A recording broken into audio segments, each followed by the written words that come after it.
Today is such an exciting day for us as female journalists. It's honestly a dream come true because we are about to interview CNN's award winning chief international correspondent, Clarissa Ward. She's such a role model for us. Like, most people run away from war and conflict, but Clarissa runs into them and she tells the most beautiful, haunting stories, for which she's won 12 Emmys, 2 Peabodys, 2 Murrow Awards, and the National Press Club's highest honor. She tells the most important stories from the world's most dangerous places, reporting from the front lines in Syria, Sudan, Ukraine, Afghanistan, where you've all seen her reporting challenging Taliban members in 2021. Clarissa's brave reporting is really what sets her apart, and she's interviewed everyone from ISIS-K's leader to Myanmar's military junta to Russia's most notorious military contractor. Her career is insanely impressive. Just to name a few, she's reported for Fox from the Middle East, ABC News from Moscow, and was a foreign correspondent for CBS, even contributing to our previous employer, 60 Minutes. We are so honored to have even one thing in common with her. So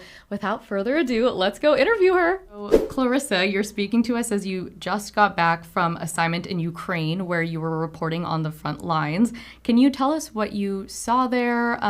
What was that like? It was interesting. It's actually been over a year since I have been back to Ukraine, and you can sense like how much of a toll the war is really starting to take on people. There's just this kind of exhaustion etched into their faces, and they're staggering through the day and somehow getting through it.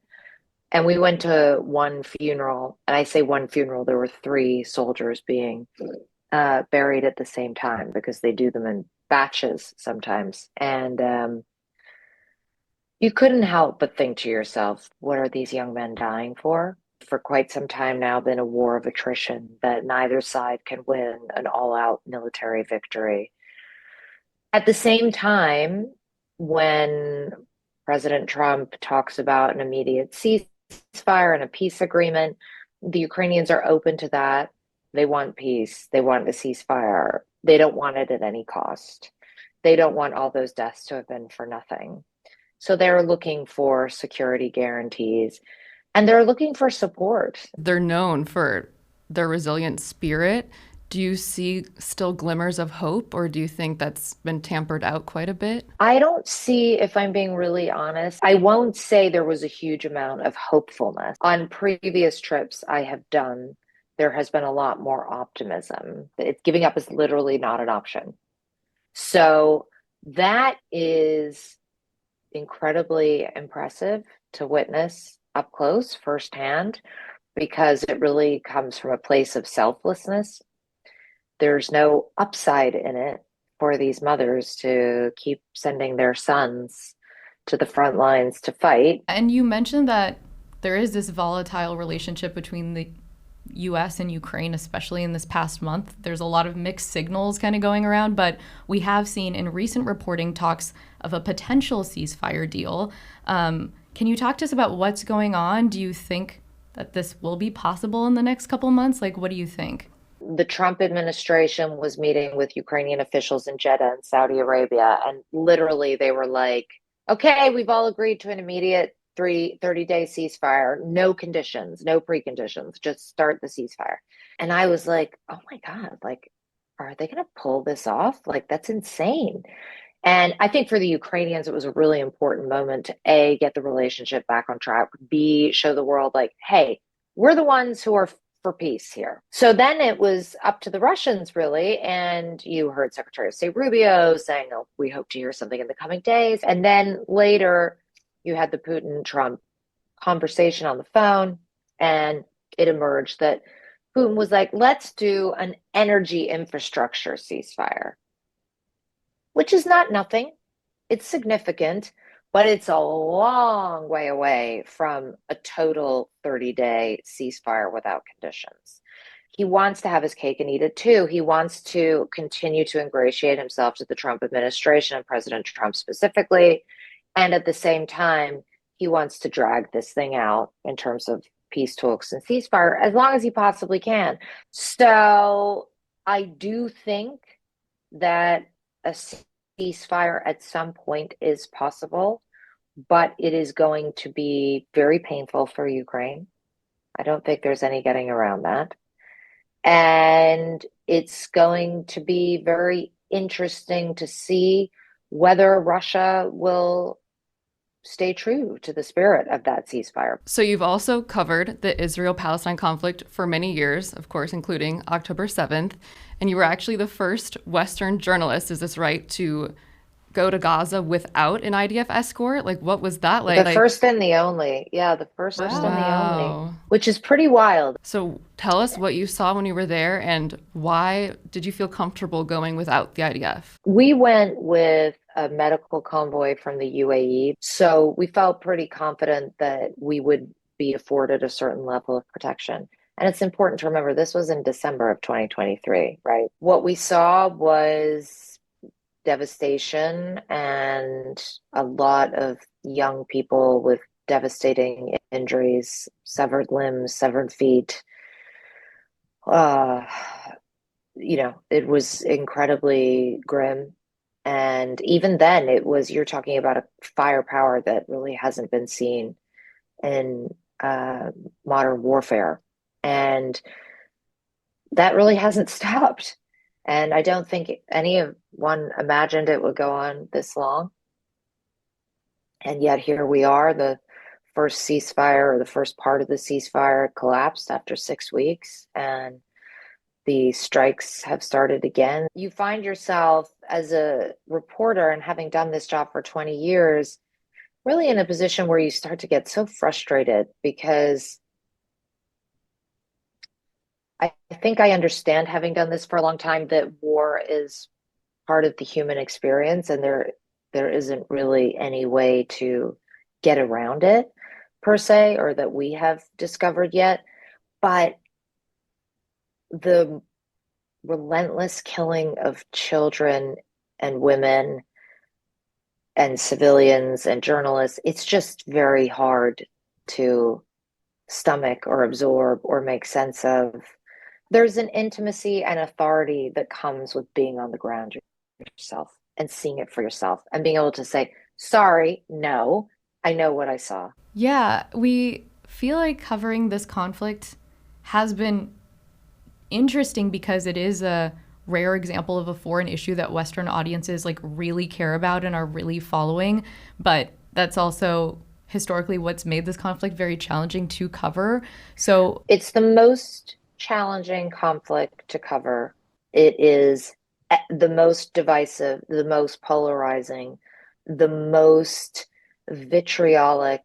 Every headline, every lower third on the bottom of the screen.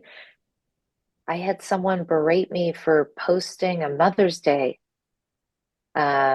story on Instagram where I said, thinking of the mothers in Gaza, thinking of the mothers of the hostages in Gaza. And someone berated me for that. So the final thing that I would say gives it that added edge is the fact that the US is actively facilitating this war. You know, you're in Darfur, you're in Ukraine, you're in Gaza, you speak all the languages, you can kind of go to all of these places and tell all of these stories. Does the challenge of reporting in Gaza make you not want to like report from there as much? A lot of journalists privately saying, oh, for years now, like, don't touch that story, right? So yes, the easier option would be like, thank you, but no thank you. I'm going to go back to Ukraine or Sudan or wherever it might be. But the reality is that we're doing people a disservice if we do that. And what's happening right now in Gaza, the world needs to see. Like, no, I do not want that on my conscience. We hear from people who listen to our show and our friends all the time that the news is so heavy and they can't even watch it. It's overwhelming. It bums them out. They're not in the right headspace. Like, it's taxing. You really firsthand see some of the worst of it. How do you not get overwhelmed and how do you keep any hope? So first of all, the news really bums me out at the moment. I'm totally bummed out by the news. Right. And when I come home from a trip, I will like drastically reduce my news intake. I'm telling you a secret. I'm not a news junkie. I'm not. What I love to do is to tell stories that I feel somehow like connect people or allow us to engage. beyond our comfort zones, beyond what we know, and to have empathy and compassion. Like, that's what I'm interested in. And I care about the news and I care about what's happening because to your friends, I would say, of course it's overwhelming. Of course it's too much. Of course it's a bummer. And you know what? Take 2 things a week that you're going to engage with. This is the other thing we do. Like, you wake up, by the end of the day, you've got like 50 things that you're supposed to feel outraged by. Who can do that?